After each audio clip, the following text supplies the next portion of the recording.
Guardian, is a priest novel. This is an audiobook made by fans for other fans. Disclaimer. The main couple of the story is made up of two men. If you don't like it, don't listen. Thank you. Remember, subscribe and click the bell to stay updated on all the new releases. Enjoy. Chapter 7. Sundial of Reincarnation Part 6. Zhao Yunlan released his hold on the ledge and trusted Shen Wei with his literal life as though he was only a short distance above the ground, rather than dangling off an 18-storied building. Despite having a gentle appearance, the professor turned out to be incredibly strong.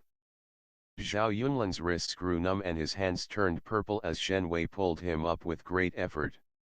Zhao Yunlan sank into Shen Wei's arms, and the two fell back onto the roof. Not wanting to weigh down on the professor, Zhao Yunlan pushed against the ground but realized that his wrists were bruised. Shen Wei was embracing him tightly, worried for his safety. Of course, Professor Shen promptly adjusted himself. As Zhao Yunlan pushed himself up, the professor relaxed his hold and released the other man, awkwardly pushing his glasses up the bridge of his nose. Zhao Yunlan, being the observant kind, recognized a hint of desire, restraint, and embarrassment from Shen Wei's clumsiness. But he didn't have any intention of letting it play out in front of someone else. Zhao Yunlan got back on his feet and took out a pack of tissues, pulling one out and casually wiping off the dirt, blood, and dust covering him as though nothing had happened. "I'm glad you came back, otherwise I might have turned into a meat pie." Shen Wei, still in shock, didn't reply. "And you, what's wrong with you?" Zhao Yunlan decided to give Shen Wei a break and instead started firing shots at the girl. "Did your boyfriend break up with you? Were you told off by the teacher?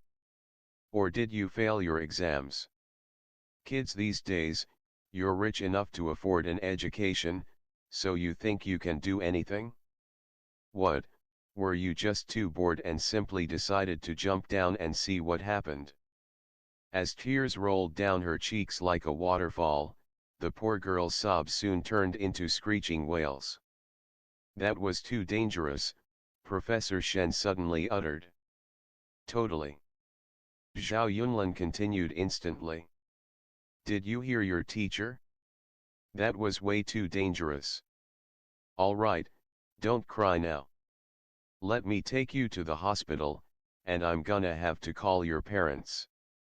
Wearing a solemn face, Shen Wei got up and glanced at Zhao Yunlan, and then turned to the girl.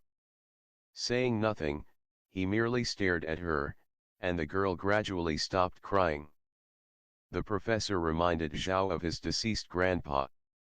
He was also an experienced intellectual and a gentleman, always friendly and benign, never resorting to violence no matter how furious he was.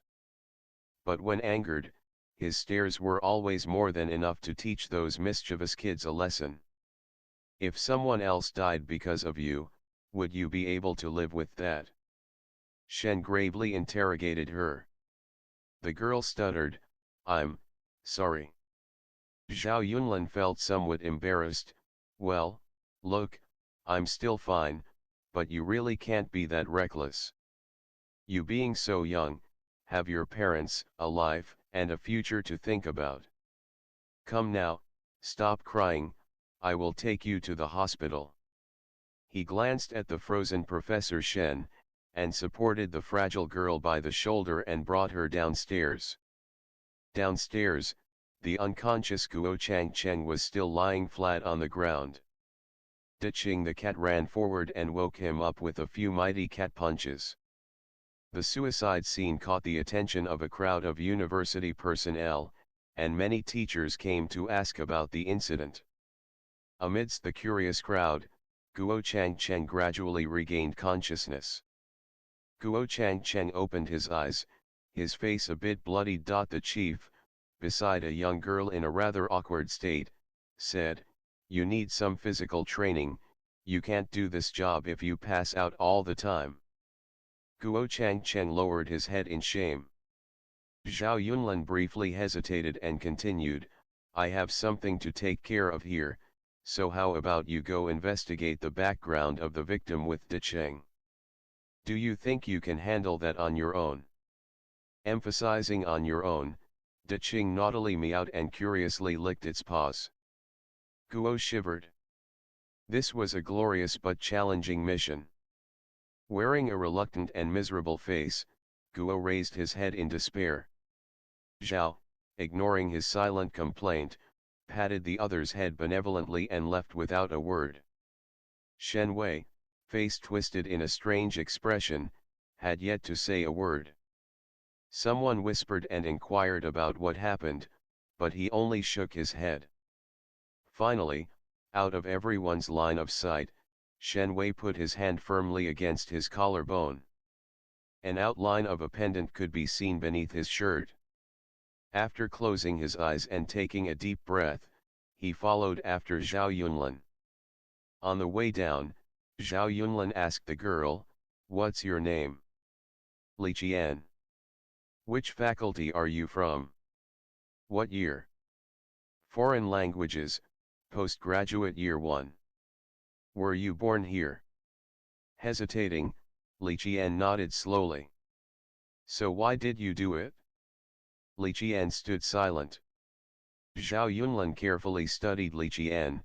Her eyes were baggy and she was visibly exhausted. Her red eyes appeared unfocused and her face was deathly white. She seemed to be withering away. Professor Shen asked, "Have you been to one of my language elective courses?" Li Qian carefully looked at Shen Wei and nodded. As if giving a lecture, Shen Wei said, "As I've mentioned in class before, there are only two things in this world that are worth dying for. The first is your country, and the second, your loved ones. Otherwise, you would only be dying a cowardly death, understand?" Li Qian's voice trembled, "I'm sorry, Professor Shen, I only did it out of impulse, I didn't think it through, and it almost got." She glanced at Zhao Yunlan and looked back down. Although Chief Zhao was incredibly handsome and wore a friendly smile, Li Qian was somehow frightened of him, and instinctively stood closer to Shen Wei. Zhao Yunlan lit a cigarette, and looked at her half-jokingly, "I have heard of killing someone out of impulse, but not killing yourself out of impulse. It's almost as if you were possessed." Li Qian's face instantly turned pale at the word possessed. Zhao Yunlan refused to let this go.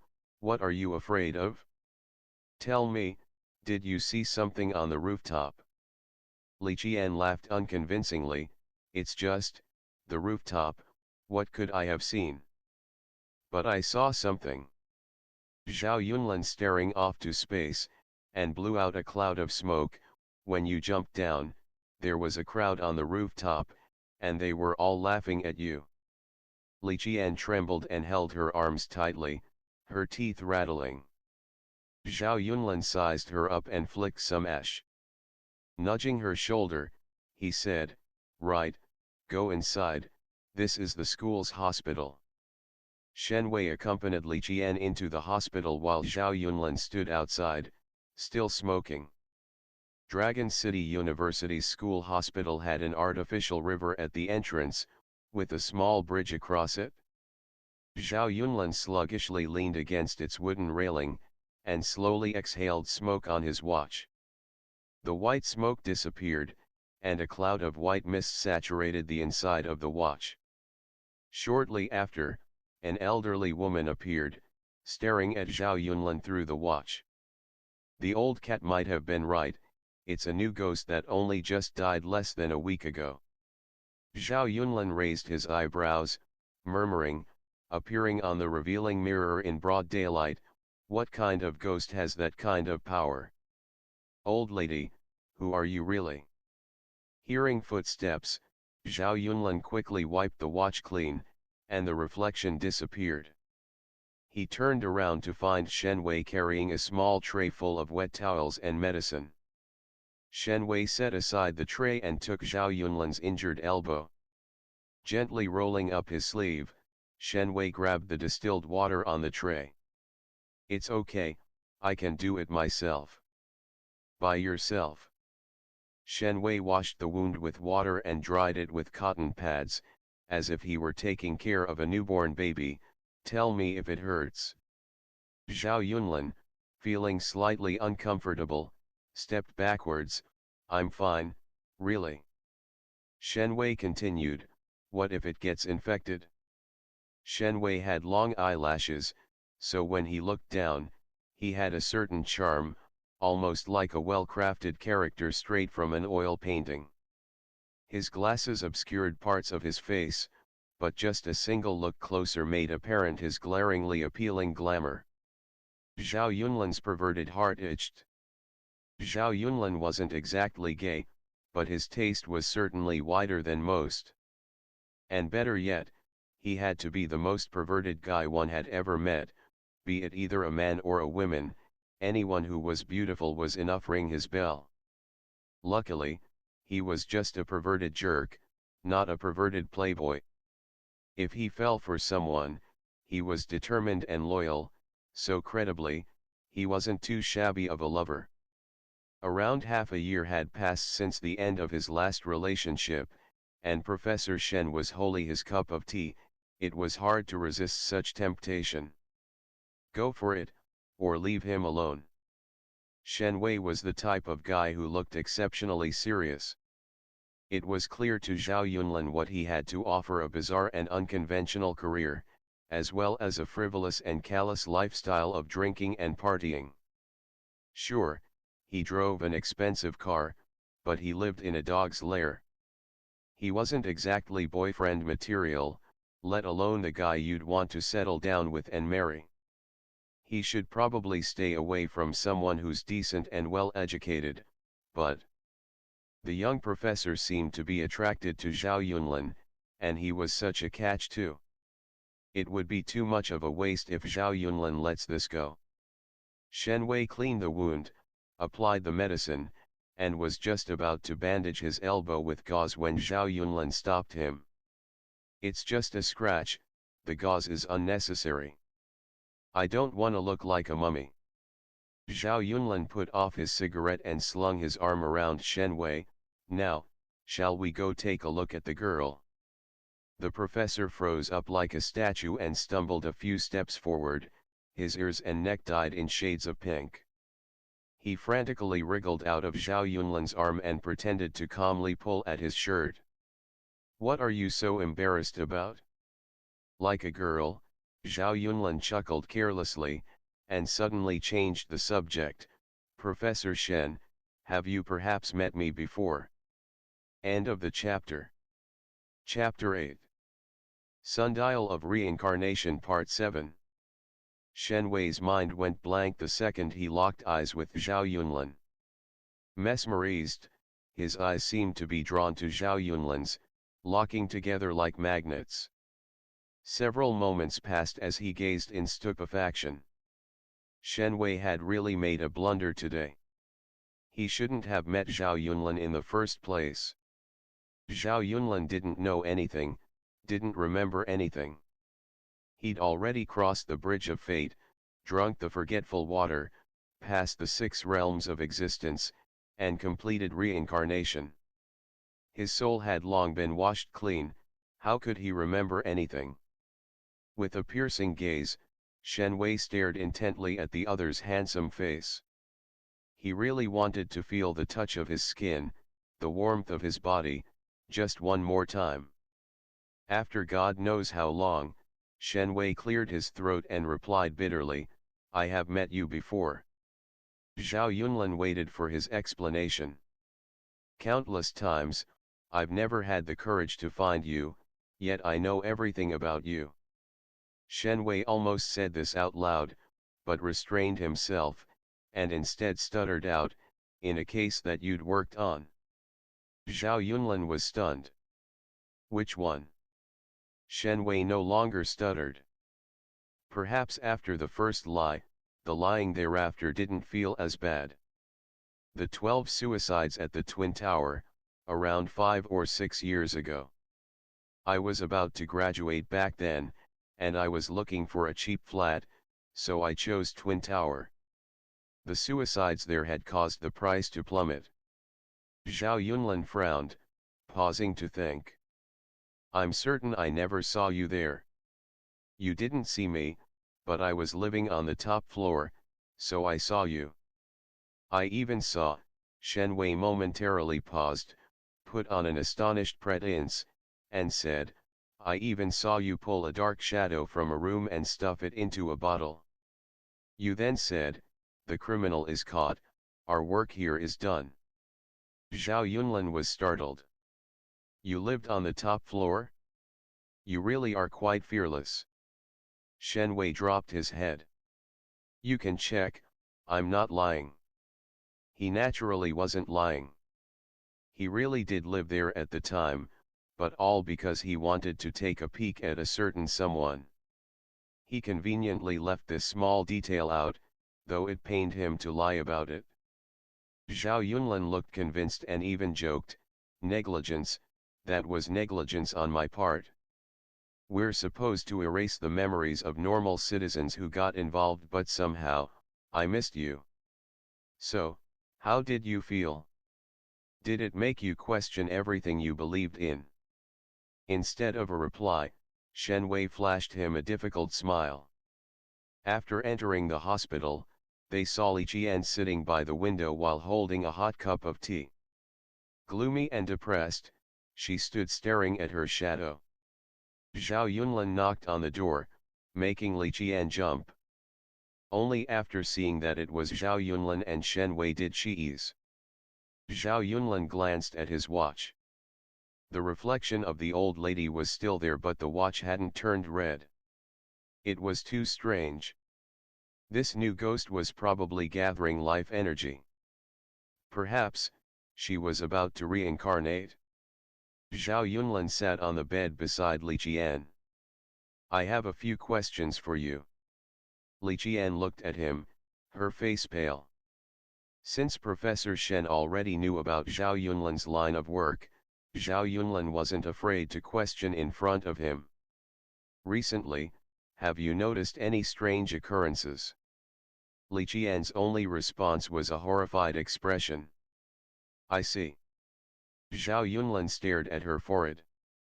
After leaning forward slightly for a closer look, he said, but your third eye hasn't opened, so you shouldn't be able to see anything strange. Is it because of your fate, or did you touch something you weren't supposed to touch? Li Qian bit her lip, twisting her fingers uncomfortably under his gaze. Oh? So it's the latter. Zhao Yunlan lowered his voice. Tell me, what did you touch? Li Qian refused to talk and Zhao Yunlan coldly laughed. If you don't tell me, then you can live the rest of your life being haunted by it. Haven't you heard of curiosity killed the cat? Some things are better left untouched. After a long while, Li Qian finally spoke. A sundial. It's an antique passed down for generations from my family. It's black, with lots of tiny fish scale-like rocks on it. The elderly call it the will of reincarnation, Zhao Yunlan finished. Li Qian glanced at Zhao Yunlan in astonishment before slowly nodding. The sundial completes a full circle every day, continuously. It symbolizes the eternal cycle of life, death, and reincarnation. Zhao Yunlan paused slightly, then continued, but there's also another saying, that reincarnation is a process of slaughtering, the past is lost, and there is no return. When someone reincarnates, the old life is destroyed, leaving no option but to move forward to a new life. Unaware of Shen Wei trembling behind him, Zhao Yunlan asked, what did you do with it? Li Qian bit her lip. All right, I'll phrase this differently. Did you do anything bad with it? Li Qian's eyes widened instantly. I didn't. Zhao Yunlan watched her silently. I didn't. Li Qian stood up, stumbling backwards, defensively shouting, "Why would I do anything bad with a family antique? You don't know what you're talking about? You." Extremely agitated, she started coughing violently. Frowning, Professor Shen stepped forward to comfort her. "Calm down, there's no need to hurry." He turned around and told Zhao Yunlan, "This kid has gone through a lot already, so could you maybe be a bit more gentle with her?" Zhao Yunlan rubbed his nose. "All right, I'll leave out the irrelevant questions. Just one more and I will leave." He took out a photograph of the victim. "Have you seen her recently?"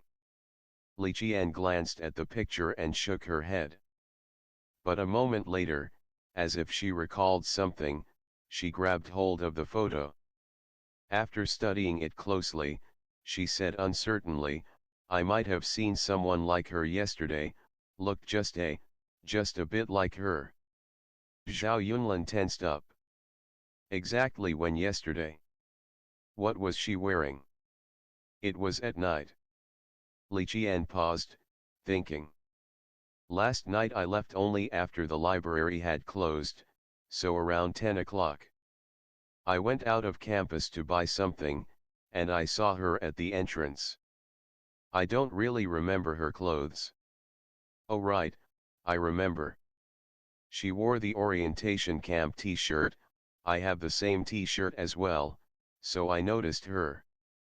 "Did a lot of people wear that t-shirt yesterday?" "Most of the students are in the new campus, there should only be a few in the old campus." "Did you wear it too?" "I didn't want to wear it directly because it wasn't washed, so I wore it on top of my clothes.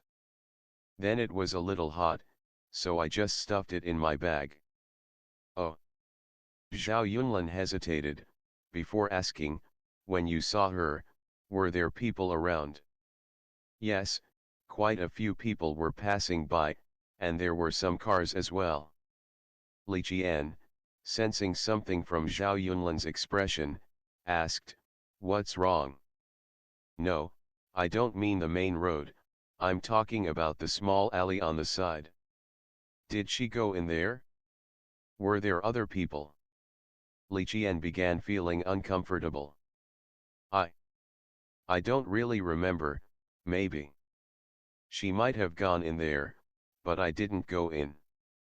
That alley is a dead end, so not a lot of people would go in there."